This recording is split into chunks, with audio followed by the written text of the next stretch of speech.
She walked into the divorce, holding a newborn. The billionaire CEO was shattered. He thought today was going to be the easiest day of his year. Sign the paper, walk out, move on. Graham Kincaid had built a 9-figure empire by solving problems fast. And his marriage had become a problem he was ready to close like a bad deal. The courtroom was quiet. His lawyer was prepared, and Tessa hadn't responded to a single settlement offer in 6 weeks, so as far as Graham was concerned, today was just paperwork. Then the doors opened, and the woman he was divorcing walked in, carrying a newborn baby. The entire courtroom went still. Graham's pen stopped moving. His lawyer stopped breathing, and Judge Caldwell looked up from the bench and asked the question that changed everything. "Mr. Kincaid, is this your child?" Graham had closed boardrooms full of the most powerful people in the world without flinching, but standing there, staring at a tiny baby wrapped in a gray blanket, the most powerful man in the room had absolutely no answer, because somewhere between building his empire and losing his marriage, Graham Kincaid had missed something he could never get back, and he was about to find out exactly how much it was going to cost him. Judge Caldwell looked up from her bench and asked a question no one in the room was prepared for. "Is Mr. Kincaid the father of this child?" Graham Kincaid sat frozen at the petitioner's table. His pen hovered over a document he hadn't yet signed. His attorney, Malcolm Price, gray-haired, expensive, and always composed, shifted in his seat for the first time all morning. Across the aisle, Tessa Kincaid stood cradling a newborn against her chest. The baby made a soft sound. It was barely audible, but it shattered the courtroom's silence completely. Graham's mouth opened. Nothing came out. Have you ever assumed someone would wait for you until life proved they couldn't? 30 minutes earlier, Graham had walked into courtroom 4B, expecting the most tedious kind of victory. A default divorce, no drama, no spectators. Just paperwork, signatures, and a clean exit from a marriage he had quietly let die while building Kincaid Equity Partners into a 9-figure empire. He had checked his phone twice in the hallway. He answered 3 emails. He confirmed a lunch meeting with investors who wanted in on his next acquisition. Tessa hadn't responded to his attorney's settlement offer in 6 weeks, so today's hearing was procedural, a formality, a chance to let the judge finalize everything in her absence. Malcolm had reassured him over coffee that morning. "She's not coming," he said confidently. "People who don't show up don't get to negotiate." Graham believed him. Then the doors opened. Tessa walked in wearing a navy dress he had never seen before. Her hair was pulled back in a way that made her look older, or maybe just tired, but it wasn't her appearance that stopped every conversation in the room. It was the infant in her arms, wrapped in a soft gray blanket, face barely visible. The baby's tiny fist curled against Tessa's collarbone. She moved with the careful, deliberate steps of someone who had learned to walk while carrying the weight of another life. Graham's lawyer leaned over and whispered, "Did you know about this?" Graham didn't answer. He couldn't. Graham had built an empire, but he couldn't make time for one conversation. The truth was uglier than silence. He had ignored Tessa's calls for months. He let texts go unread. He told himself she was processing the separation the way adults do, quietly, privately, with lawyers as intermediaries. He assumed her silence meant acceptance. He was wrong. Now she stood at the respondent's table, adjusting the baby's blanket with one hand, while her attorney, a sharp-eyed woman named Caroline Reeves, whispered something Graham couldn't hear. Tessa nodded once. Then she looked up. Their eyes met. There was no anger, no tears, just a calm, measured stare that said everything, without a single word. "It said you didn't ask, so I stopped trying to tell you." Judge Caldwell cleared her throat. "Ms. Reeves, your client wasn't listed on today's docket as appearing. Is there a reason for the surprise attendance?" Caroline stood. "Your Honor," she said clearly, "Mrs. Kincaid is here to ensure the court has all relevant information before finalizing any dissolution agreement. Specifically, information regarding a minor child born during the marriage." The court reporter's fingers stilled on the keys. Graham felt his chest tighten. Malcolm rose halfway. "Your Honor, this is the first my client has heard of. "Is Mr. Kincaid the father of this child?" The judge interrupted, looking directly at Tessa. The baby stirred. Tessa rocked him gently. "Yes," she said. The judge turned to Graham. "Mr. Kincaid, were you aware of this child's existence prior to today?" Graham opened his mouth. "I closed it." His mind raced backward. When was the last time they had even been in the same room? 6 months? 7? No. Longer.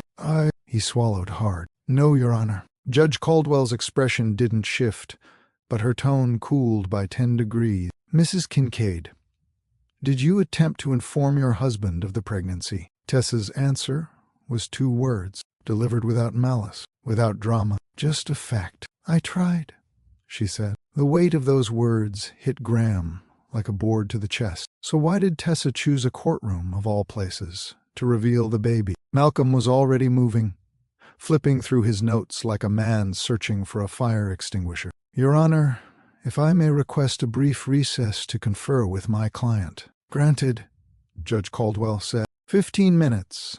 We'll reconvene to address paternity, custody, and child support before proceeding with any dissolution." The gavel came down. Graham stood on instinct, legs unsteady, and turned toward Tessa. She was already gathering her things, a diaper bag, a small stack of papers, while Caroline murmured instructions beside her. The baby stirred, and Tessa shifted him to her shoulder, patting his back with the practiced rhythm of someone who had done it 1,000 times. Graham crossed the aisle before Malcolm could stop him. "Tessa," he said. She looked up. Standing close now, he could see the faint circles under her eyes. He could see the way her hands moved with automatic care. And the baby was real. A tiny nose, soft breathing. A miniature human being who hadn't existed the last time Graham paid attention. "How old is he?" Graham's voice came out rougher than he intended. Tessa's gaze didn't waver. 6 weeks, she said. The math hit him all at once. 6 weeks old, born sometime in late April, which meant conceived during last summer. The weekend, they had tried to talk things out at the lake house. The night that felt like a truce. Or maybe just nostalgia. The morning after, when he had gotten a call about a deal falling apart and drove back to the city before she woke up. He hadn't called her for 3 weeks after that. "His name," Tessa said quietly, "is Miles." Graham looked down at the baby, at Miles, and for the first time in years he had absolutely no idea what to do next. If you love stories with twists that hit hard, subscribe to Mr. Ravelle Stories and tap like, because this one turns into a life lesson none of us are too successful to need. Graham met Tessa on a Tuesday afternoon when his life was falling apart in the best possible way. He was 28 years old, 3 months into his first startup, living off protein bars and cold pizza in a shared office space that smelled like burnt coffee and ambition. His CO founder had just quit. 2 investors had pulled out. Graham was 1 bad week away from moving back to his parents' basement. He had gone to the public library, not for inspiration, but because his apartment's Wi-Fi had been shut off. Tessa worked the reference desk. She wore a cardigan with a coffee stain on the sleeve. Her hair was tied back with what looked like a pencil. When Graham asked where the business section was, she didn't point. She walked him there, pulled 3 books he didn't ask for, and said, "These won't tell you how to save your company, but they'll remind you why you started." He stared at her. "How did you know?" he asked. "You've been here every day for 2 weeks," she said simply. "Always the same table. Always looking at the door like you're expecting bad news." Graham laughed for the first time in months. "I'm Tessa," she said. "Graham," he replied. She smiled. "I know. You write your name on the sign-in sheet like you're autographing something important." He came back the next day, not for the books. Their first year together was built on small, steady things, late-night walks when Graham couldn't sleep, his mind racing with pitch decks and revenue models. Tessa never told him to relax. She just walked beside him, hands in her pockets, listening while he talked through problems out loud. She hummed while cooking, old jazz standards her grandmother taught her, and Graham would sit at the kitchen counter with his laptop, pretending to work but really just watching her move through the space, like she belonged everywhere she went. "You're staring," she would say, without turning around. "You're hummable," he would reply. She became his anchor, not because she fixed his problems, but because she made the world feel less frantic. When his first deal finally closed, Graham didn't celebrate with champagne. He took Tessa to the diner, where they had their third date, and ordered the same thing. Waffles, burnt bacon, coffee in chipped mugs. "We made it," he said. Tessa reached across the table and laced her fingers through his. "You made it," she said softly. "I just kept the lights on." "Same thing," Graham replied. And for a long time he believed that. The change didn't announce itself. It crept in with promotions, late meetings, and weekend calls that couldn't wait. Graham's second company took off faster than the first. Suddenly, he wasn't just busy. He was essential. Investors wanted his time. Clients demanded his attention. Opportunities appeared like dominoes, each one requiring him to be somewhere Tessa wasn't. At first she adapted. Dinner moved from 7 to 9, then 9 to 10. Then it became, "I'll grab something at the office." Their Sunday morning ritual, coffee in bed, crossword puzzle,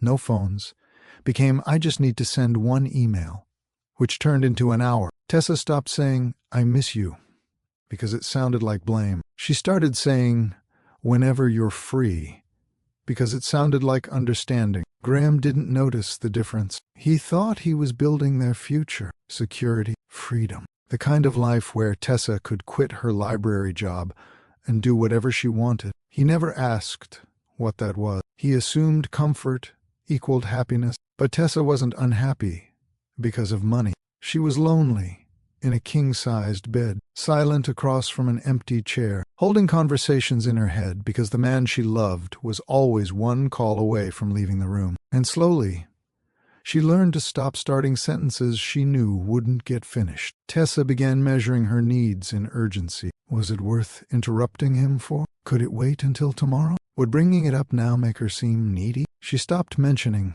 the small things first. The leaking faucet, the neighbor's complaint, her mother's birthday dinner. Graham was closing a $12 million acquisition. How could a faucet compete with that? Then came the medium things. Her promotion at work, the book club she had joined, the way her back had been hurting for 3 weeks. Finally, the big things, like the night she waited up to tell him about the health scare, the lump her doctor wanted to biopsy. Graham came home at 11:30, tie loosened, eyes glazed with exhaustion. He kissed her forehead, mumbled something about an early morning call, and fell asleep on the couch still wearing his shoes. Tessa sat in the dark kitchen, phone in hand, the biopsy appointment confirmation glowing on the screen. She didn't wake him. The lump turned out to be benign. She got the results alone in a clinic waiting room, crying not from relief, but from the crushing weight of having no one to call. When she told Graham 2 days later,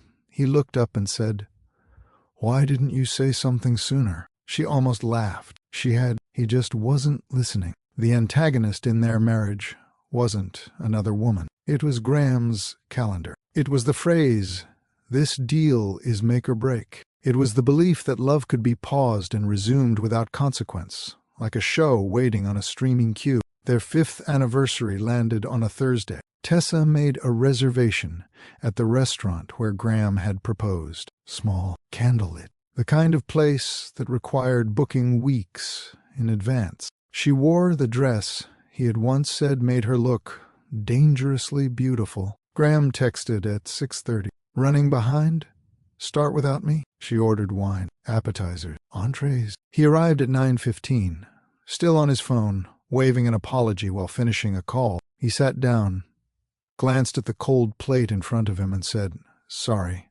Merger stuff. You know how it is." Tessa smiled, nodded, said of course. But inside something broke. Not loudly, not dramatically, just a hairline fracture in the foundation of who they used to be. She realized, sitting across from a man who had forgotten what day it was, that she had become an afterthought, a box to check, a person who would always understand, always wait, always forgive, and she was tired of being easy to forget. Tessa discovered she was pregnant on a rainy Tuesday in October. 2 lines, clear as a verdict. She sat on the bathroom floor, test in hand, and felt a wave of emotions she couldn't name. Joy, terror, loneliness, hope. Her first instinct was to call Graham. Her second instinct was to remember the last time she had tried to talk. It was 3 weeks earlier. She had waited until he got home, poured him a drink, sat across from him at the kitchen table, and said, "I need to talk about us." Graham had looked up from his phone briefly and said, "Can it wait? I've got the investor call first thing, and if I don't prep tonight, the whole quarter's shot." Tessa nodded. "Sure," she said quietly. "After the quarter closes." But the quarter closed, and another one started. Now she stood in the bathroom, staring at the test, and realized she had no idea how to reach him anymore. Not because he was cruel, not because he didn't care, but because somewhere along the way she had become a scheduled appointment he kept postponing. And this news was too important to say to a man checking his email, so she didn't say anything at all. Tessa took 3 tests before she believed it. The first one she stared at for 20 minutes, convinced the line was a trick of the light. The second came from a different brand. Maybe the first was defective. The third she took the next morning, hands shaking, barely breathing as the timer counted down. Pregnant. All 3 times. Same answer. She sat on the edge of the bathtub, still in her pajamas, and let reality settle over her like snow. A baby. The baby. The life she and Graham had talked about in hypotheticals during their second year of marriage. Back when someday felt close enough to touch. The joy came first. A flicker of warmth in her chest. Fragile and new. Then the fear. Not of motherhood. Not of responsibility. But of doing this alone, while living with someone. She thought about the nights Graham came home too exhausted to speak. The mornings he left before she woke. The weekends were swallowed by meetings that couldn't be rescheduled. How would she tell him something this big when she couldn't even get him to sit through dinner? Tessa pressed a hand to her stomach, still flat, still unchanged, and whispered, "Hey, you! I don't know how this works yet, but I'm here." It was the first promise she made, and she meant every word. Tessa didn't want a grand reveal. No surprise box with booties inside. No cake with hidden filling. She had seen 100 of those videos online. Couples crying, jumping, screaming, and they all felt like performances for an audience she didn't have. She wanted something smaller, truer, just the 2 of them. A quiet evening. She would cook his favorite meal, the pasta dish she used to make when they first got married, back when he would sit at the counter and steal bites before it was ready. She would wait until after dinner, when his phone was charging in the other room, and she would tell him face to face. Simple, honest, the way they used to do everything. She picked a Friday night. She sent him a text that morning. "Let's do dinner at home tonight. Just us." 7 o'clock? No response. At noon, she tried again. "I'll make the pasta you like. Be home by 7. Read receipt." No reply. By 4 o'clock, she called. Straight to voicemail. She left a message, keeping her voice light. "Hey, it's me," she said. "I know you're busy, but I really need tonight. Just a couple of hours, please." At 6:30, Graham's assistant called. "Mrs. Kincaid?" The assistant said, politely, "Mr. Kincaid asked me to let you know he'll be working late. There's a situation with the overseas office." He said not to wait up. Tessa thanked her and hung up. The pasta sat uncooked on the counter. She tried again the next week. She texted on Monday, "Can we talk this week? Any night works for me." No answer. She called on Wednesday. Voicemail. She sent an email to his work address on Thursday, something she almost never did, because he had once asked her not to clutter his inbox with personal matters. The subject line read, "Please, 1 hour, just one." The body of the email said, "Graham, I need to tell you something important. I know you're under pressure, but this can't wait much longer. Please call me when you get a chance." She watched the email sit in her sent folder. She checked it compulsively, refreshed the inbox like it might summon a response through sheer will. Saturday morning, she got a reply. Not from Graham, from his assistant. The message read, "Mrs. Kincaid, Mr. Kincaid is currently managing a high-priority acquisition and asked that all non-urgent matters be scheduled through me. I have availability for a call in 11 days. Please confirm if that works." Tessa read it twice, then a third time. She had been routed through his calendar like a client. 11 days away. She closed the laptop, walked to the bedroom, and sat on the edge of the bed. Her hands rested on her stomach, still flat, still secret, and she made a decision she didn't want to make. Maybe she would wait until he wasn't so stressed. It was a trap, and she knew it. The corporate gala was black tie, open bar, and unbearable. Graham had asked her to come 3 days before the event. Not invited, asked, like she was doing him a favor. Investors want to meet you, he said over the phone, distracted. Wear something nice. Tessa went because she still wanted to believe showing up mattered. She wore a sleek, black dress that hid the early bloating. Her stomach wasn't showing yet, but the nausea was relentless. She had thrown up twice before leaving the house and kept mints in her clutch to cover the taste. The ballroom was loud, clinking glasses, forced laughter, men in expensive suits talking about markets and margins. Graham worked the room like he was born for it, shaking hands, leaning into conversations, his smile easy and practiced. Tessa stood beside him, silent, sipping ginger ale from a champagne flute. A woman in red, some venture capitalist, leaned toward her. You must be so proud, she said warmly. Graham's a genius. Tessa smiled. He works very hard, she replied. Do you two have kids? The woman asked. The question landed like a punch. Tessa felt Graham's hand at the small of her back.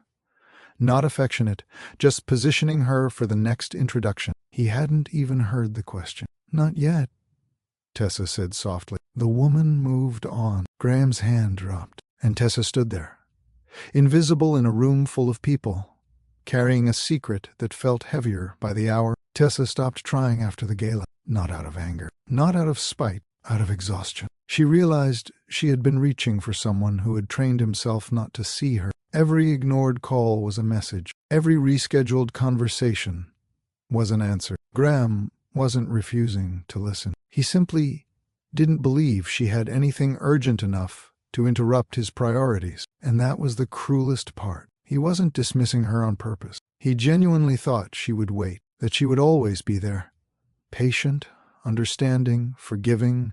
Whenever he finally had time, Tessa began preparing alone. She scheduled her first prenatal appointment without telling him. She sat in the waiting room beside women with partners, mothers, friends, people who had come to share the moment. The nurse called her back, asked routine questions, and handed her a folder full of pamphlets about nutrition, exercise, and childcare. Is your partner planning to attend next time? The nurse asked. Tessa smiled the smile she had perfected. He travels a lot for work, she said. Ah, well, bring him when you can, the nurse replied. She nodded, but she already knew. The complications started at 14 weeks, spotting, cramps, the kind of symptoms that sent Tessa back to the clinic on a Tuesday afternoon.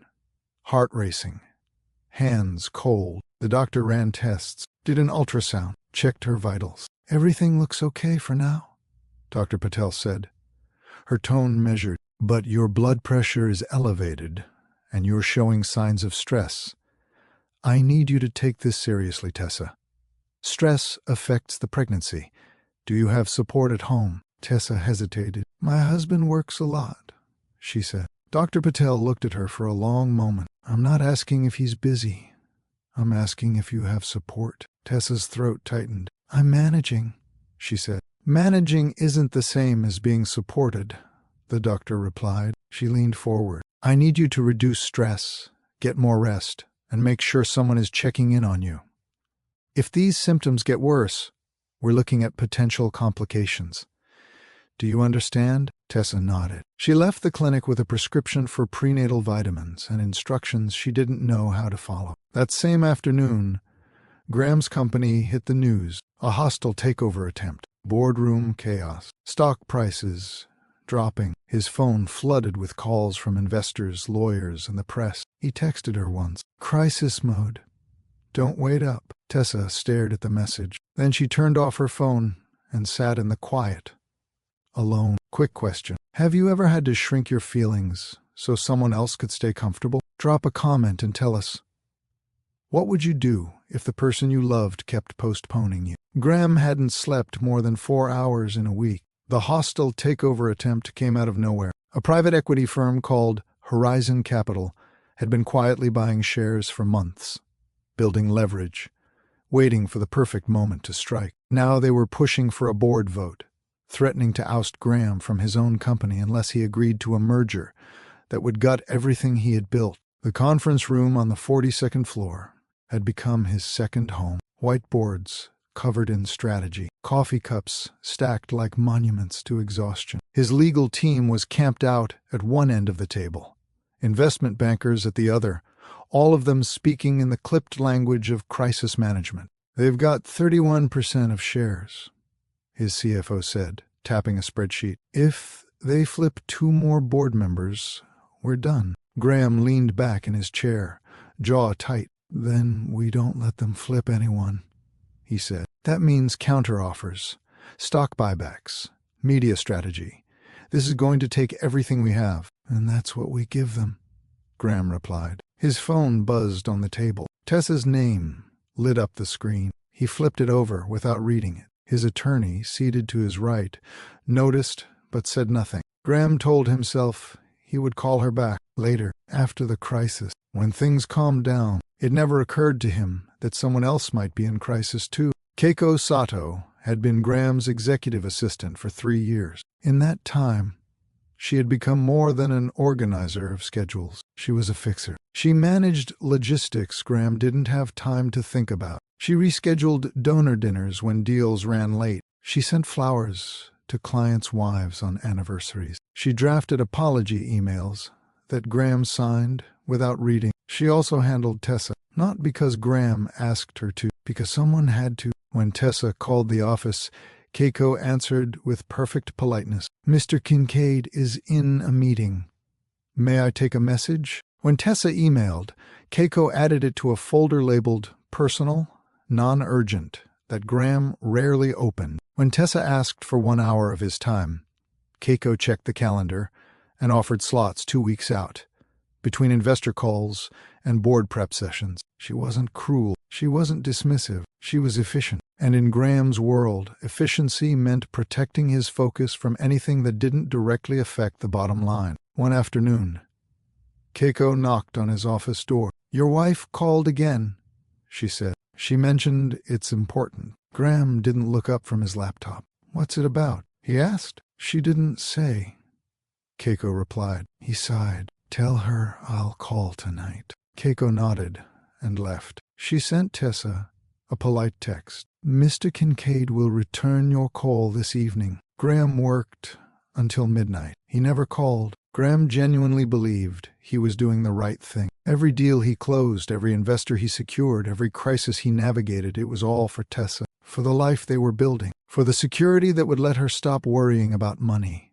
about the future, about anything except being happy. He didn't see the irony that in his quest to provide everything, he was withholding the one thing she actually needed, him. Late one night, alone in his office, he stared out at the city skyline and thought about the life he had come from, the cramped apartment, the bills his parents couldn't pay, the shame of being the kid whose lights got shut off, whose phone got disconnected, who wore the same shoes until the soles fell apart. He had sworn he would never let that happen to his family. So he worked and worked and worked. He told himself Tessa understood, that she knew the sacrifices were temporary, that once the company stabilized, once the acquisition threat passed, once they hit the next revenue milestone, then he would slow down, then he would be present, then they would have time, but then kept moving further away. And Graham, so focused on building a future,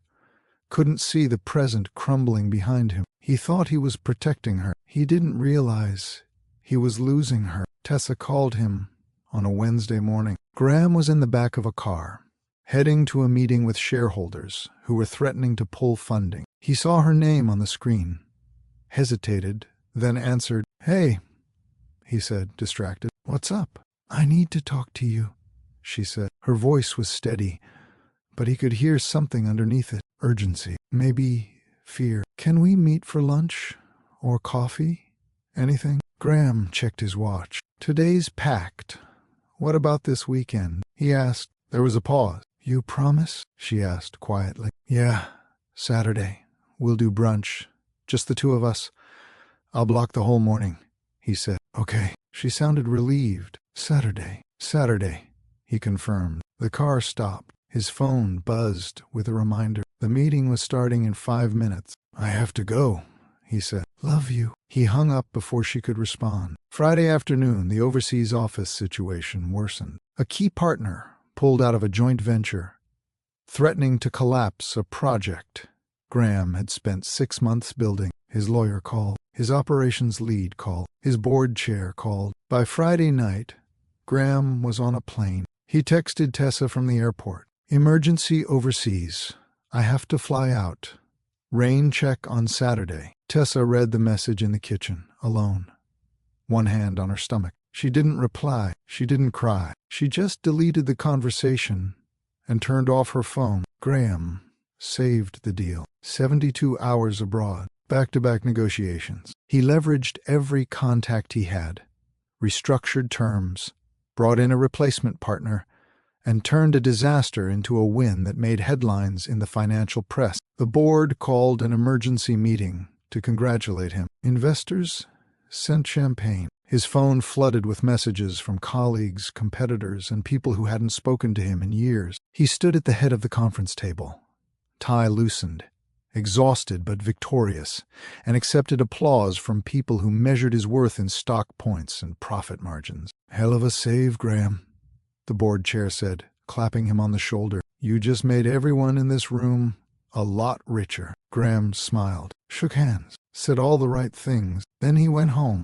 The house was dark. He walked through the front door, dropped his bag in the hallway, and stood in the silence. No lights on, no sound except the hum of the refrigerator. He checked his watch. 11:47 in the evening. Tessa was probably asleep. He loosened his tie, poured himself a drink, and sat on the couch in the dark, scrolling through emails on his phone. He didn't notice the prenatal vitamin bottle on the kitchen counter, didn't see the stack of unopened mail addressed to both of them, didn't realize his wife had stopped waiting. Tessa woke up at 2 in the morning to sharp pain. At first she thought it was nothing. Maybe she had slept wrong. Maybe the baby had shifted. But then she felt it. Unmistakable. Alarming. She turned on the light. Blood. Not spotting. Not light. Enough to make her breath catch. She grabbed her phone with shaking hands and called Graham. It rang and rang and rang. Voicemail. Graham, she said, her voice trembling. I need you, please. Something's wrong. I'm bleeding, and I don't know what to do, and I need you to call me back. Please. She hung up. I waited 30 seconds. Called again. Voicemail. She tried a third time. Tears streaming now.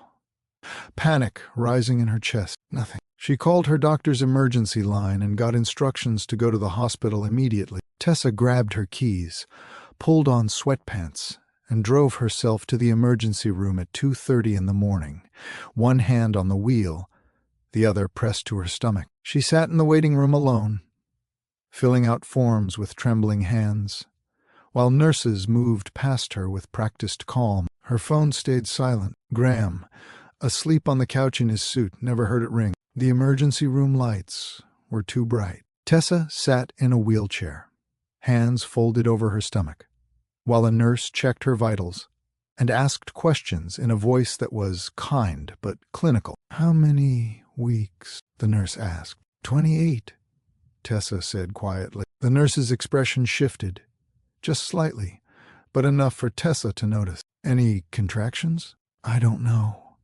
Maybe. It hurts. Scale of 1 to 10? 7, Tessa replied. The nurse nodded and made a note. We're going to get you into a room and run some tests. Is someone coming to be with you? Tessa opened her mouth. I closed it. Your partner? Family? My husband's traveling, Tessa said. The lie came easily now. Easier than explaining the truth. Do you have an emergency contact we can call? Tessa thought about her mother. 3 states away, recovering from hip surgery. Her sister deployed overseas. The friends she had slowly lost touch with because Graham's schedule had consumed every weekend, every holiday, every moment she might have used to maintain a life outside their marriage. No, she said finally. It's just me. The nurse's hand rested briefly on her shoulder. "Okay, we've got you," she said. Tessa nodded, but the words felt hollow, because the truth was, she had been alone for months. This was just the first time it was official. Miles came too soon. The contractions started at 4 in the morning. Sharp, relentless. Nothing like the books described early labor. Tessa gripped the bed rails, breathing through each wave, while monitors beeped, and nurses moved around her with controlled urgency. "We're going to try to stop it," the doctor said, prepping and forth. "But if we can't, we need to be ready." Tessa's chest tightened. "He's too early," she said. 28 weeks is early, but viable. "We've got a team on standby," the doctor replied. Viable. The word felt too small for what it meant. They tried medications, tried positioning. They tried everything they could to buy more time. But Miles had his own plan. He arrived at 6:42 in the morning, weighing 3 pounds and 2 ounces. His cry was thin and fragile, and the most beautiful sound Tessa had ever heard. She only saw him for a moment before they moved him to the neonatal unit. A nurse placed a photograph in her hand. Her son in an incubator, with wires and tubes across his chest. "He's strong," the nurse said, "breathing on his own.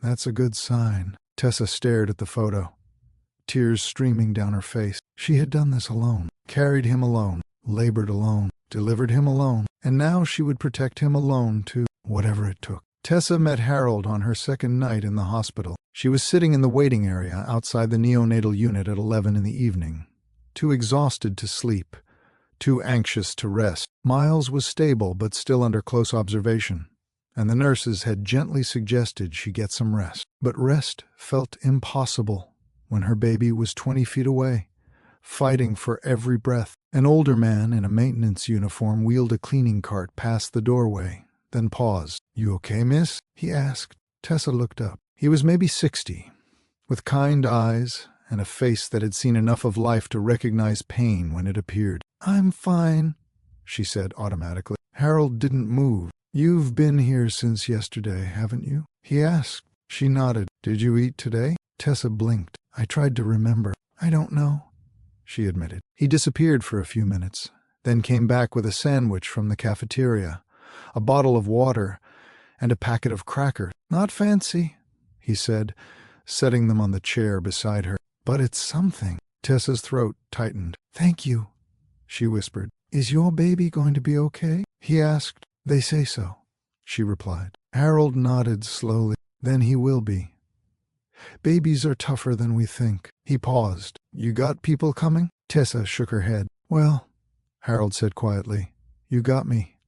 I'm here every night. You need anything, you ask." And just like that, Tessa wasn't completely alone. Tessa made the decision while holding Miles for the first time. He was 5 days old, still connected to monitors, but stable enough for skin-to-skin contact. The nurse placed him on Tessa's chest, and she felt the tiny weight of him, the warmth, the impossibly fast rhythm of his heartbeat against hers. She hummed softly, one of the old jazz standards her grandmother had taught her, and Miles settled, his breathing evening out. "You're a natural," the nurse said, smiling. Tessa didn't feel natural. She felt terrified. But she also felt something else, clarity. This child deserved stability, consistency. A parent who showed up, not someday, but today, every day. And Graham had proven, over and over, that he couldn't be that person, not because he was cruel, not because he didn't care, but because he had chosen his work over everything else so many times that it had become reflex. Tessa wouldn't let her son grow up wondering if he was worth prioritizing. She wouldn't raise Miles in a house where love was a scheduled appointment. So she decided, no more begging,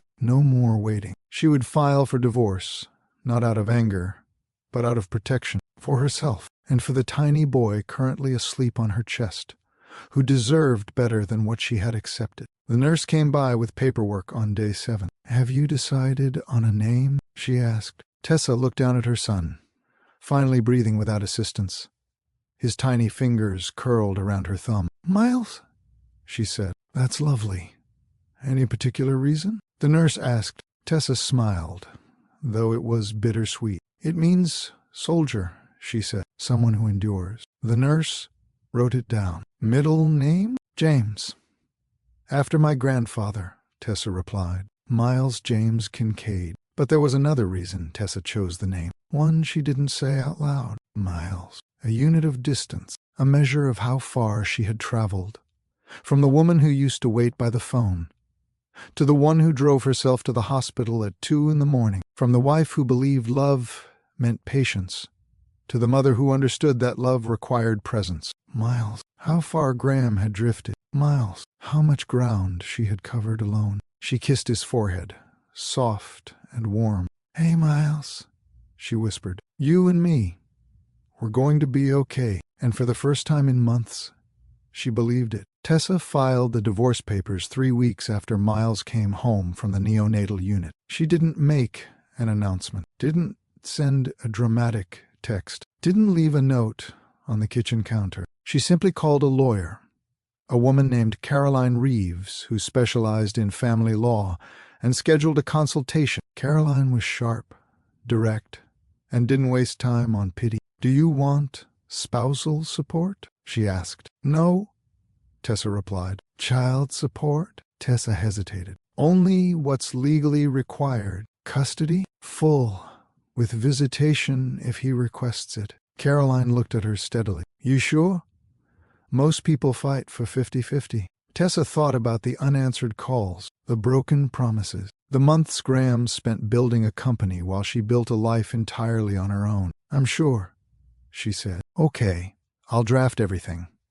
We'll request privacy, no media attention, no unnecessary public records," Caroline said. Tessa nodded. She signed the papers in a quiet office on a Tuesday afternoon, while Miles slept in his carrier beside her. Her hand shook only once, when she wrote her name on the final page. The court date was set for 8 weeks out. Tessa didn't call Graham to tell him. The papers would be served by a process server, clean and impersonal, the same way he had treated their marriage in its final months. Then, 1 week before the hearing, she realized she had a problem. No childcare, no family nearby. No one watched Miles while she sat in a courtroom and legally ended her marriage. So she made the only choice available to her. She brought him with her. If this story is hitting you, hit like and share it with someone who needs the reminder. Love cannot survive on later. Judge Caldwell removed her glasses and set them on the bench with deliberate care. "Mrs. Kincaid," she said, voice measured but firm, "you've stated that Mr. Kincaid is the father of this child. You've also stated that you attempted to inform him of the pregnancy. I need specifics. For the record." Tessa shifted Miles in her arms, his small weight grounding her. "I tried to tell him in person first. Multiple times," she said. "When was the first attempt?" the judge asked. "October 18th. I asked him to come home for dinner. He didn't respond until his assistant called to say he would be working late." The court reporter's fingers moved across the keys. Each tap felt like a small verdict. "And after that," the judge continued, "I called, I texted, I sent emails, personal and to his work address. I asked for an hour of his time. Any day, any time that worked for him," Tessa said. Judge Caldwell leaned forward slightly. "And his response?" "His assistant offered a scheduled call for 11 days later. When I tried to confirm it was urgent, she said all non-urgent matters needed to go through her," Tessa replied. Graham felt the air leave his lungs. The judge's eyes shifted to him. "Mr. Kincaid, is this accurate?" Malcolm started to speak, but Graham held up a hand. His voice cracked. "I don't know. I didn't see most of those messages." "Why not?" the judge asked. Graham looked at Tessa, really looked at her, and saw something that shattered him. Not anger, resignation. "Because I wasn't paying attention," he said quietly. Judge Caldwell's tone didn't soften. "Mr. Kincaid, are you saying you delegated communication with your wife to a third party?" Graham's jaw tightened. "Not intentionally. My assistant manages my schedule. She filters requests based on urgency. And your wife's attempts to speak with you were deemed non-urgent?" The judge interrupted. The question hung in the air, like an indictment. Malcolm tried to intervene. Your Honor, my client runs a multi-million-dollar company. It's standard practice to have executive support manage communications. I'm not asking about standard practice, Mr. Price, the judge said firmly. I'm asking why a man's wife couldn't get an hour of his time to discuss something she explicitly labeled as important. Graham felt the room closing in. He thought about Keiko's efficiency, her perfectly organized calendar, the way she protected his time from anything she classified as a distraction. She had been protecting him from Tessa, and he had let her know. Worse, he had relied on her to do it. Every ignored call, every rescheduled conversation, every polite deflection. It hadn't been Keiko's fault. She had been doing exactly what Graham trained her to do. Prioritize the work, always the work. He had outsourced the most important relationship in his life to someone whose job was to keep people away from him. Your Honor, Graham said, his voice barely above a whisper, I failed. Not my assistant. Me. I made my wife compete for my attention, and I didn't even realize I was doing it. Tessa's eyes glistened, but she didn't look away. Judge Caldwell nodded slowly. At least, that's honest, she said. Caroline Reeves stood, organized and precise. Your Honor, Mrs. Kincaid isn't seeking to deny Mr. Kincaid access to his son. She's requesting a step-up custody arrangement that prioritizes the child's stability and Mr. Kincaid's demonstrated ability to be consistent. Judge Caldwell motioned for her to continue. We're proposing supervised visitation initially. 2 hours per session, twice weekly, at a location agreed upon by both parties. After 90 days of consistent participation, we would move to unsupervised day visits. After 6 months, overnights would be considered, Caroline said. Malcolm rose quickly. Your Honor, supervised visitation is typically reserved for cases involving substance abuse or violence. My client has done neither. Your client, Judge Caldwell interrupted, did not know his son existed until 20 minutes ago. Mrs. Kincaid has been the sole caregiver since birth. This court is not going to upend an infant's routine based on biology alone. Graham felt those words land like a verdict. Biology alone, as if being the father meant nothing without presence, without proof. And he realized, with sickening clarity, that it didn't. Tessa spoke, her voice calm but firm. I'm not trying to punish him, Your Honor. I'm trying to protect Miles. He needs consistency, routine, a parent who shows up when they say they will. If Graham can prove he's that person, I will support more time.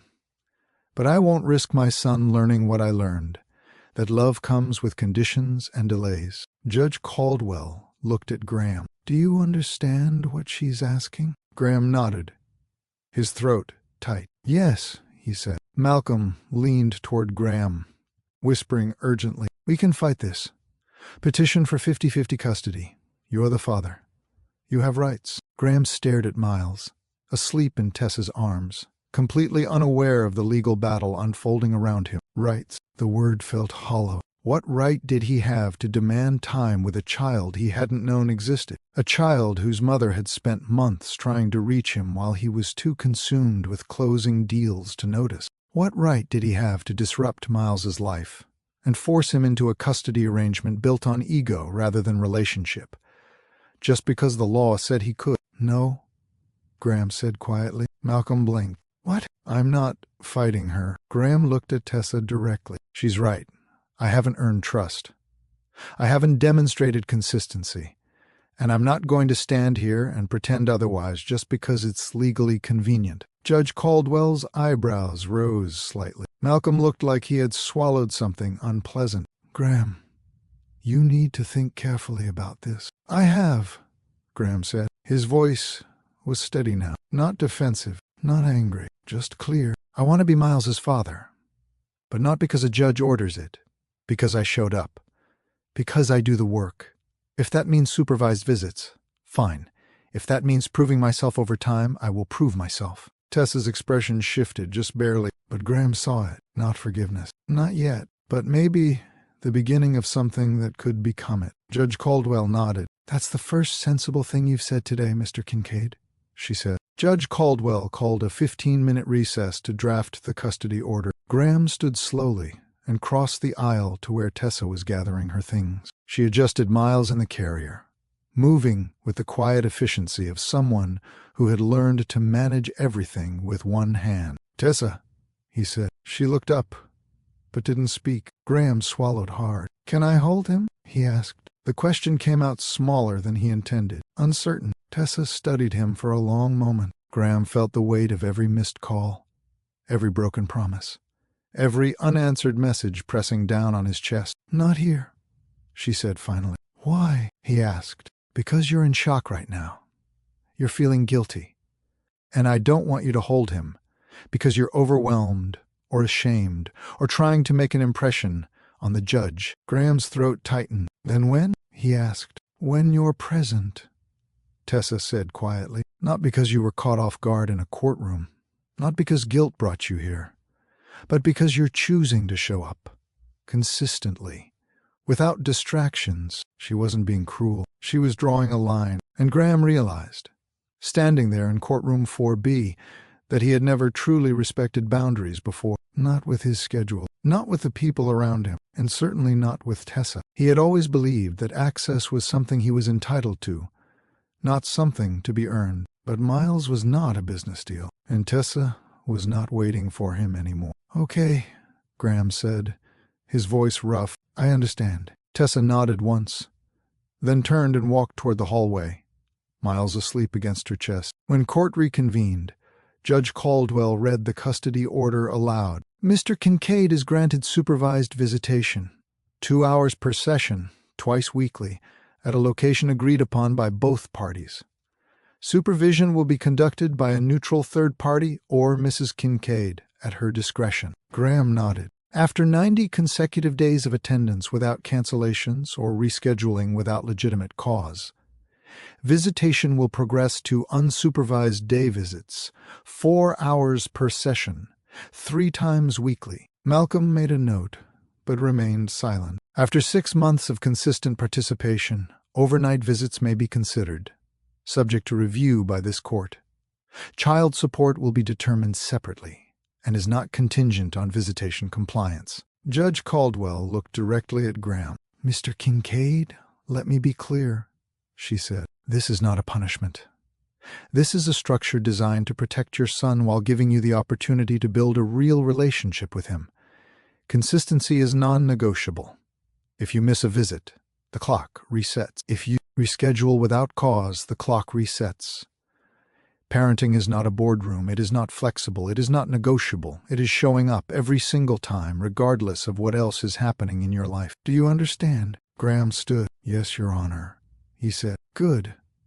This court is adjourned." The gavel came down. Graham walked out of the courtroom into the hallway, past his lawyer, past the people who had gathered outside after hearing whispers of the proceeding, and stood alone by the window overlooking the street below. He had spent years building an empire, and in one morning he had learned that none of it could buy back the time he had already lost. Graham walked into his office the morning after the hearing and did something he had never done before. He canceled everything, every meeting, every call, every lunch with investors who claimed they couldn't wait. He cleared his calendar for 3 days and told Keiko to hold all requests that were not genuine emergencies. She looked at him like he had spoken in a foreign language. "Everything?" she asked carefully. "Everything," he confirmed. "The quarterly review is in 2 days.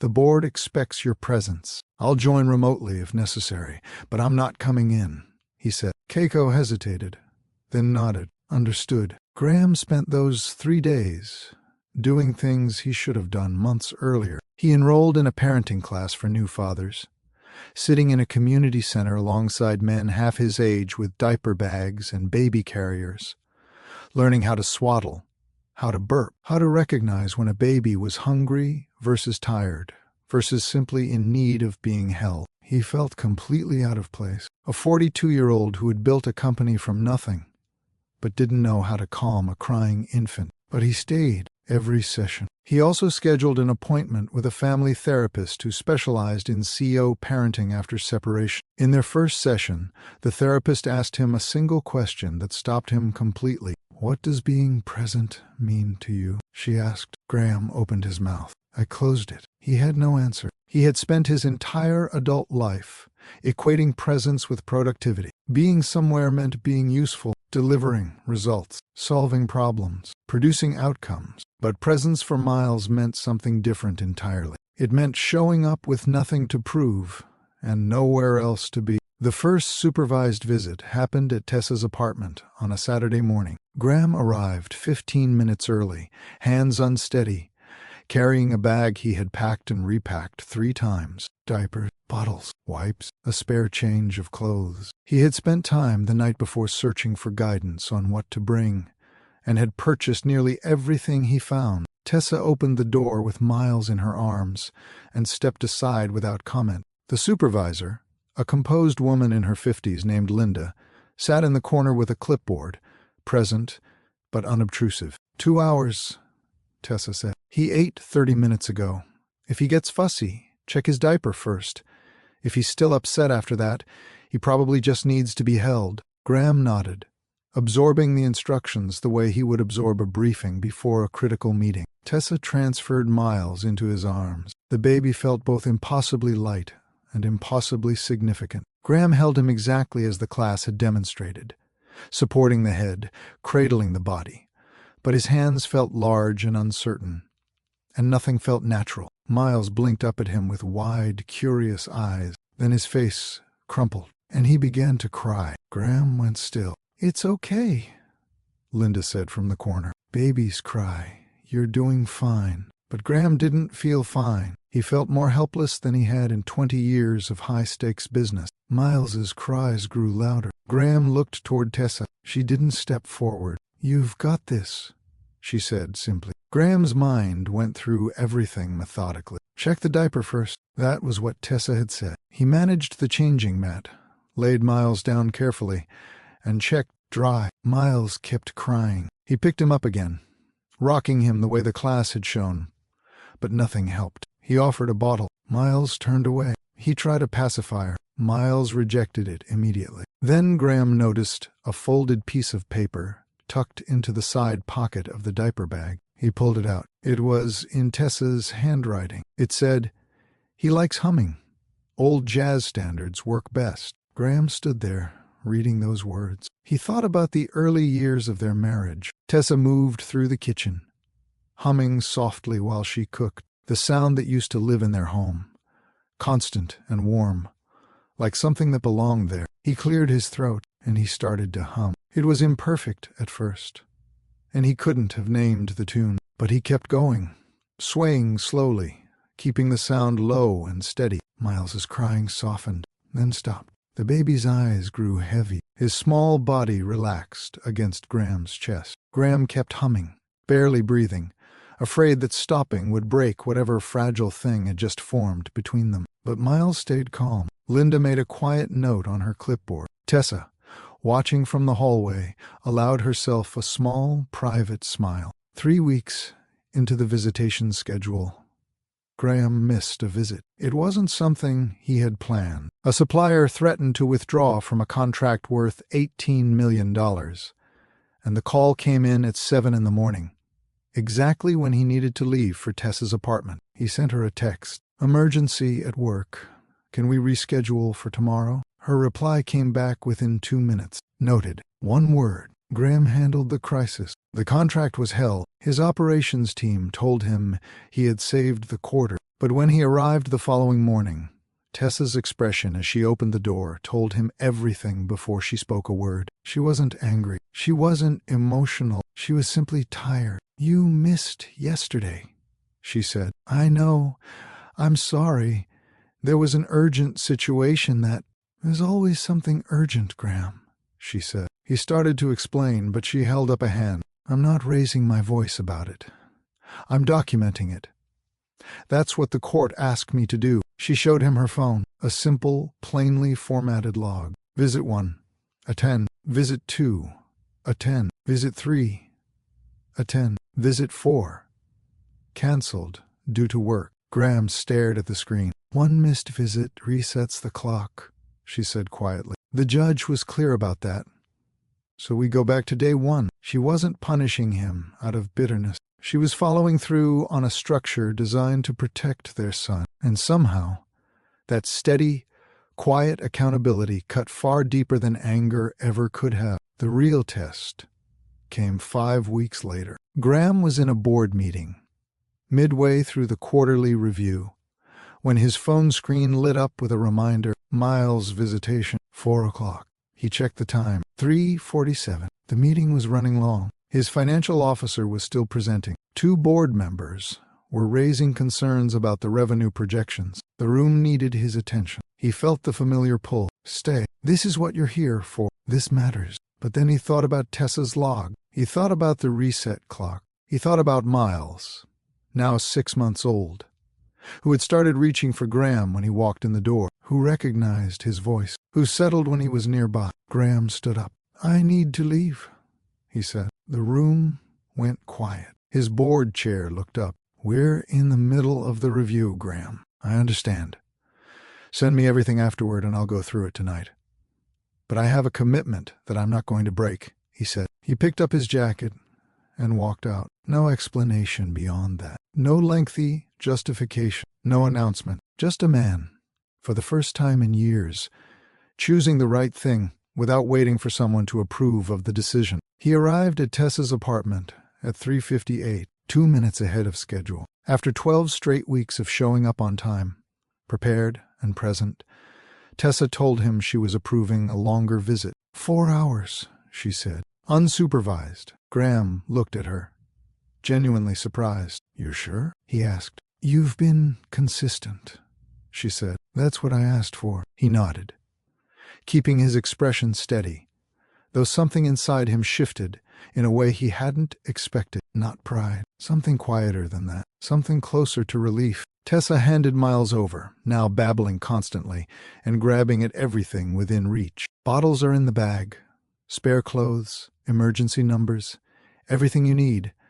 My phone is always on," she said. "I've got it," he replied. She moved toward the door, then paused and turned back. "Can I ask you something?" she said. "Of course," he replied. She looked at him directly, her voice even but without softness. "If everything gets busy again, and it will, who will you become?" she asked. The question settled over him like something heavy. Graham looked down at Miles, who was completely unconcerned with the conversation, reaching for Graham's collar with one small hand. "I don't know for certain," Graham said, "but I'm doing the work to make sure the answer is different from what it used to be." Tessa held his gaze for a moment, then nodded. "That's what I needed to hear," she said quietly. She left, and Graham stood alone in his apartment, holding 4 unsupervised hours that felt like both a privilege and the most meaningful test of his life. He looked down at his son. "All right,"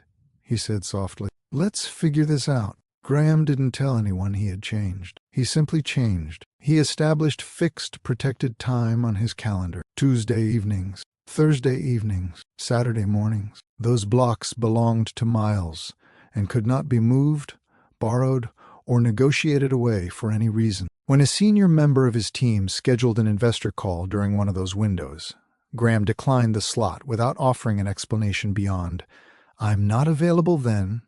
Find another time." It felt uncomfortable at first, like going against something wired deeply into him, but he kept doing it. He began delegating more deliberately, identifying decisions that didn't require him, and handing them to the people he had hired to make them. He stopped treating every crisis as something only he could resolve. He established a firm boundary around his evenings and held to it even when the pressure to break it was significant. His board noticed the change. Some of them respected it. Others weren't sure what to make of it. A few openly questioned whether his priorities had shifted in ways that would affect the company. Graham didn't defend himself, because for the first time, he understood that being needed everywhere was not the same as being valuable, and that the most important measure of a man's judgment was not how many crises he could manage simultaneously, but which responsibilities he refused to abandon when things got difficult. He had spent years constructing an empire. Now he was learning, slowly and without applause, how to build something that actually lasted. Tessa and Graham did not reconcile. There was no moment of reunion, no conversation that repaired what the years of absence had worn through, no gesture large enough to cover the distance that had grown between them. What replaced all of that was something more durable, if less dramatic. They became reliable partners in raising their son. They used a shared calendar application to coordinate Miles's schedule, doctor's visits, and developmental milestones. Communication between them was direct, specific, and free of the old tensions. When something needed to be said, it was said plainly. When something needed to be coordinated, it was handled without performance. When Miles ran his first fever, Tessa called Graham, not out of desperation, and not as a test. She called because he had shown up consistently enough that he had earned the right to be informed. Graham arrived at the pediatrician's office and sat beside her in the waiting room. He didn't try to take charge of the conversation with the doctor. He listened, asked a few careful questions, and on his way home stopped to pick up the prescription without being asked. Tessa thanked him, not as though it were an extraordinary act, as though it were simply what a present parent does. That distinction meant more to Graham than she probably realized, because he wasn't showing up to be recognized. He was showing up because it was right. And slowly, without ceremony, Tessa was beginning to believe that the man who appeared today would also appear tomorrow. One Saturday afternoon, Graham sat on the living room floor of his apartment with Miles, who was 8 months old and had developed a passionate commitment to knocking over anything that had been stacked. Graham would build a small tower of soft blocks. Miles would study it for a moment, then knock it flat with both hands and look up with an expression of complete satisfaction. Graham rebuilt it. Miles knocked it down. They did this for nearly an hour, and somewhere in the middle of it, Graham realized he was humming the same melody that had lived in their old kitchen, the one that belonged to Tessa's grandmother and had somehow made its way into the fabric of their early life together. Miles looked up at him and broke into a wide, gummy smile. Graham stopped. He sat there on the floor looking at his son and thought, with a clarity that surprised him, about what Miles would carry forward from this time. What would he remember? What patterns would he absorb without knowing it? What would he one day repeat in his own home, with his own family? Because it was simply what he had always known. Graham thought about his own father, a man who had worked long hours and came home tired, a man who had not been unkind, but had been absent in all the ways that quietly matter. Graham had grown up and simply continued the pattern, never questioning it, never examining where it came from or what it was costing the people around him. He didn't have to pass that forward. Not with you, he said softly. You're going to know something different. Miles knocked the blocks over again and clapped. 6 months after the hearing, Tessa and Graham sat across from each other in a coffee shop to discuss the planning for Miles's first birthday. I'd like to keep it small, Tessa said. Close people only. Nothing that needs to be organized weeks in advance. Whatever works for you. I'll be there, Graham said. Tessa studied him for a beat. You've been showing up, she said. I'm trying to, he replied. I know, she said. I see it. A pause settled between them. Not tense, just honest. I haven't forgiven everything, she said quietly. I want to be clear about that. I may not be there for a long time, if ever. Graham nodded. I understand. I'm not asking you to, but I think we can do this well, she continued. Raise him together, even from separate places. I think that's possible now.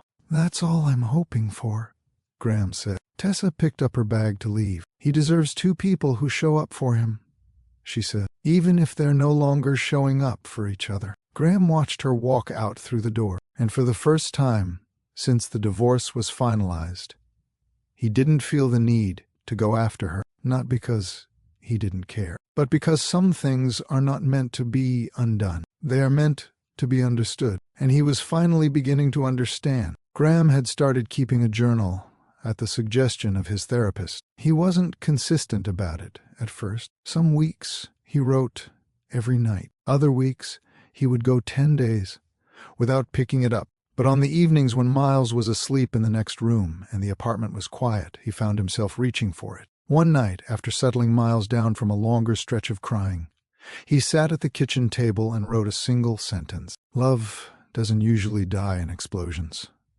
It fades in postponements. He sat with that for a while. He thought about all the times he had said later, all the calls he had declined, all the moments he had genuinely believed could be held in place until he was ready to give them his attention. He had treated the people closest to him like items on a list that could be rescheduled indefinitely, as though their patience had no limit and their need for him had no expiration. He had been wrong, and the cost of being wrong had not fallen on him. It had fallen on Tessa, alone in a hospital at 2 a.m. It had fallen on Miles, arriving into the world early and surrounded by machines instead of the family that should have been there. He couldn't take any of it back, but he could choose, every day going forward, to be someone different, not because anyone was watching, not because it would restore what had been lost, but because it was the right thing to do.